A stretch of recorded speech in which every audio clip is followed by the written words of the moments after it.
మొదటి ఒక వాక్యం చదువుకున్నాం. సామెతల గ్రంథం 16వ అధ్యాయము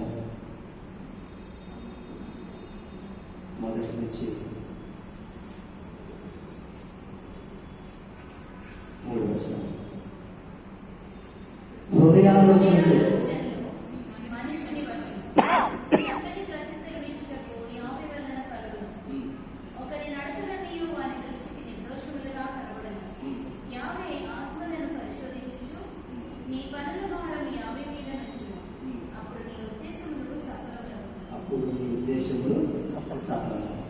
హృదయాలోచన.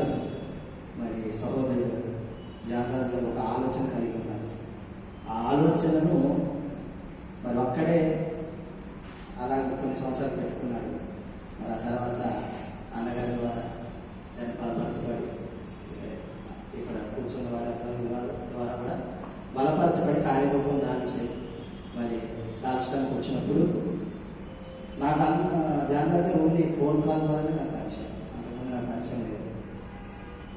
అయితే హైదరాబాద్ వచ్చినప్పుడు కూలంకుషంగా మా మిస్సెస్ మాట్లాడాడు. ఆ మాట్లాడినప్పుడు మా ఆవిడకి ఇంగ్లీష్ వచ్చు, హిందీ వచ్చు, తెలుగు వచ్చు. మరి ఆమె ఇంటర్నేషనల్గా నేషనల్గా కూడా స్వార్థ చేయడానికి ఆమెకు ఆసక్తి ఉన్నది. నాకు ఓన్లీ తెలుగు ఒకటే వచ్చు.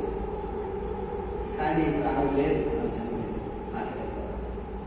అయినప్పటికీ ఆయన యొక్క భారము నా యొక్క భారంతో సమానం. ఎందుకంటే నాకు చిన్నప్పటి నుంచి కూడా పరిచయం చేస్తూ ఉన్నాను, కానీ చెప్పుకోలేదు. నేను ఎలా కూడా పరిచయం చేశాను. శుక్రవారం సాయంత్రం నుంచి శనివారం సాయంత్రం వరకు నేను పరిచయం చేస్తూనే ఉంటాను. అది పాట పాడటమే కానీ, మ్యూజిక్ వాయించడమే కానీ, వాక్యం చెప్పడమే కానీ, పాటలు పాడటమే కానీ, ఏదో ఒక దగ్గర ఏదో ఒక చర్చిలో నా పరిచయం జరిగిస్తూనే ఉంటాను. దాని మీద ఎక్కడికి వెళ్ళి నేను చేసేది ఎవరికో నేను చెప్పుకోవాల్సిన అవసరం లేదు, చెప్పను. సో ఆ విధంగా కొన్ని సంవత్సరాలు నేను జరిగిస్తూ ఉన్నాను.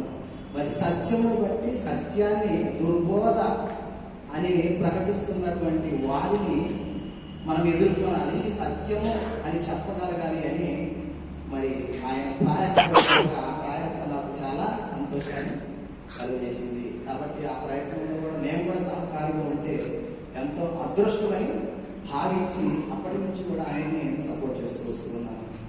నాకు అనేక మంది పరిచయము, అనేకులు కొంతమంది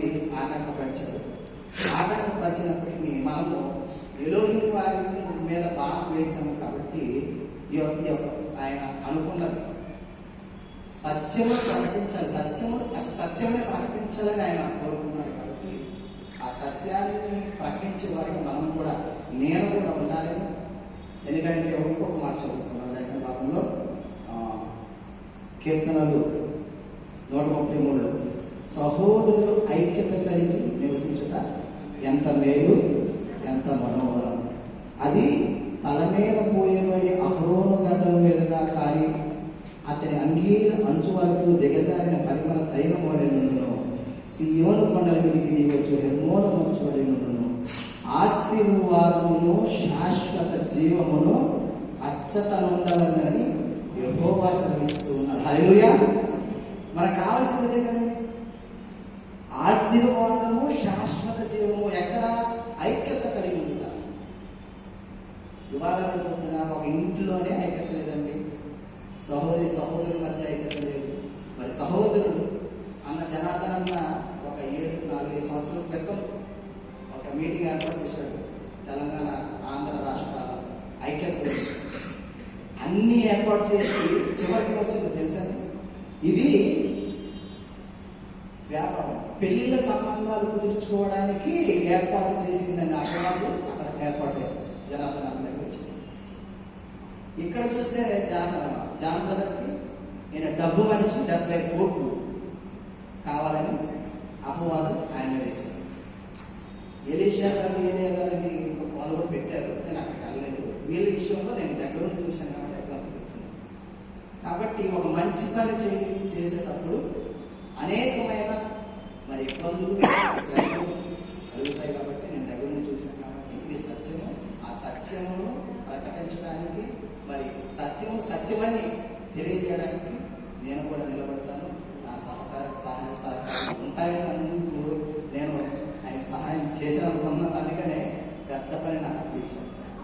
ట్విన్ సిటీస్కి వెళ్ళాలన్నమాట. ఏమండి? సరే, ఓకే. ఎలోహి వారు నాకు అలాంటి బలాన్ని, శక్తిని, మరి జ్ఞానాన్ని నుంచి నన్ను నడిపించుకుంటారు. హల్లెలూయా.